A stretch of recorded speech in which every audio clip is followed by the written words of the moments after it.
Hello viewers, welcome to my channel. আজকে আমি আপনাদের সাথে শেয়ার করব একটি ইউনিক রেসিপি, ধুন্দুল দিয়ে চিকেন কারি।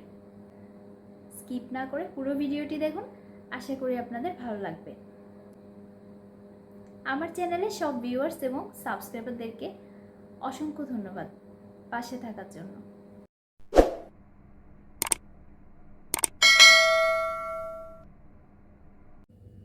ধুন্দুল দিয়ে চিকেন কারি রান্না করার জন্য আমি দুটো ধুন্দুল নিয়েছি।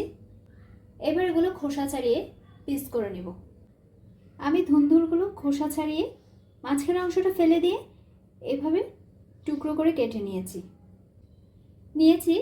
মিডিয়াম সাইজ করে কাটা 8 পিস চিকেন। চুলায় একটি প্যান প্রিহিট করে নিয়েছি, দিয়ে দিচ্ছি পরিমাণ মতো তেল। তেল গরম হয়ে গেলে দিয়ে দিচ্ছি দুটো তেজপাতা, এক টুকরো দারুচিনি, একটি এলাচ আর একটি লবঙ্গ।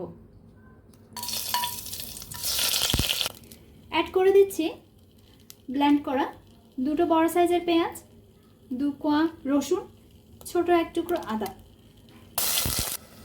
লো ফ্লেমে ফ্রাই করে নিচ্ছি।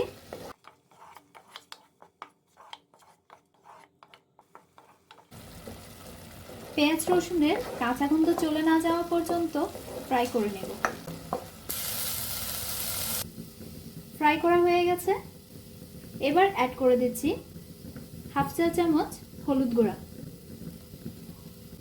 1 চা চামচ লাল মরিচের গুঁড়া। মরিচটা আপনারা যে যার পছন্দ অনুযায়ী বাড়িয়ে কমিয়ে দিতে পারেন। 1/4 চা চামচ জিরা বাটা দিয়ে দিচ্ছি।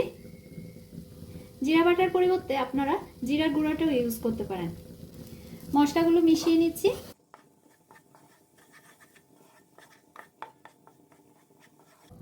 মশলাটা হালকা ফ্রাই করে নিয়েছি। এবার অ্যাড করে দিচ্ছি 1 টেবিল চামচ টক দই। এবার মিশিয়ে নিচ্ছি।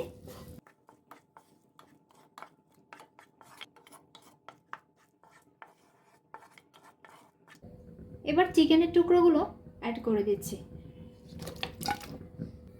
চুলা লো ফ্লেমে রেখে চিকেনের টুকরোগুলো মশলার সাথে মিশিয়ে নিচ্ছি।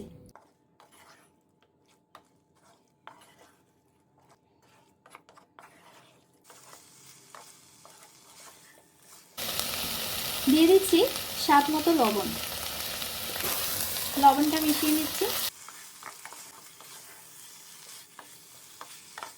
চুলা লো ফ্লেমে রেখে 2 মিনিটের জন্য ঢেকে দিচ্ছি। 2 মিনিট পর আমি এগুলো নেড়ে চেড়ে দিচ্ছি।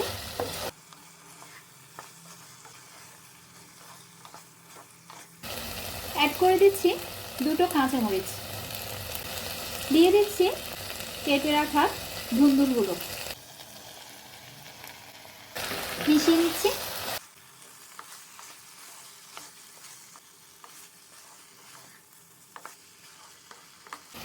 চুলা লো ফ্লেমে রেখে 2 মিনিটের জন্য আবার ঢেকে দিচ্ছি। 2 মিনিট পর আমি একটু নেড়ে চেড়ে দিচ্ছি। এবার অ্যাড করে দিচ্ছি 500 ml পানি। এবার ঢেকে দিচ্ছি। লো টু মিডিয়াম ফ্লেমে বয়ল করে নেব। 15 মিনিট পর আমি দেখছি চিকেনটা বয়ল হয়ে গেছে কিনা। চিকেনটা বয়ল হয়ে গেছে। এবার আমি চুলা বাড়িয়ে দিচ্ছি যাতে ঝোলটা আরেকটু শুকিয়ে আসে, ঘন হয়ে আসে। গ্রেভিটা অনেক ঘন হয়ে গেছে। এবার আমি চুলাটা অফ করে দিচ্ছি। তৈরি হয়ে গেল আরও একটি নতুন রেসিপি, ভীষণ মজার ধুন্দুল দিয়ে চিকেন কারি। রেসিপিটি যদি আপনাদের ভালো লেগে থাকে তাহলে ভিডিওটি লাইক এবং শেয়ার করুন, আর সেই সাথে আমার চ্যানেলটি সাবস্ক্রাইব করে নিন। পাশে থাকা বেল আইকনটি ক্লিক করে দিন যাতে দারুণ সব রেসিপির নোটিফিকেশন পেয়ে যান। ধন্যবাদ।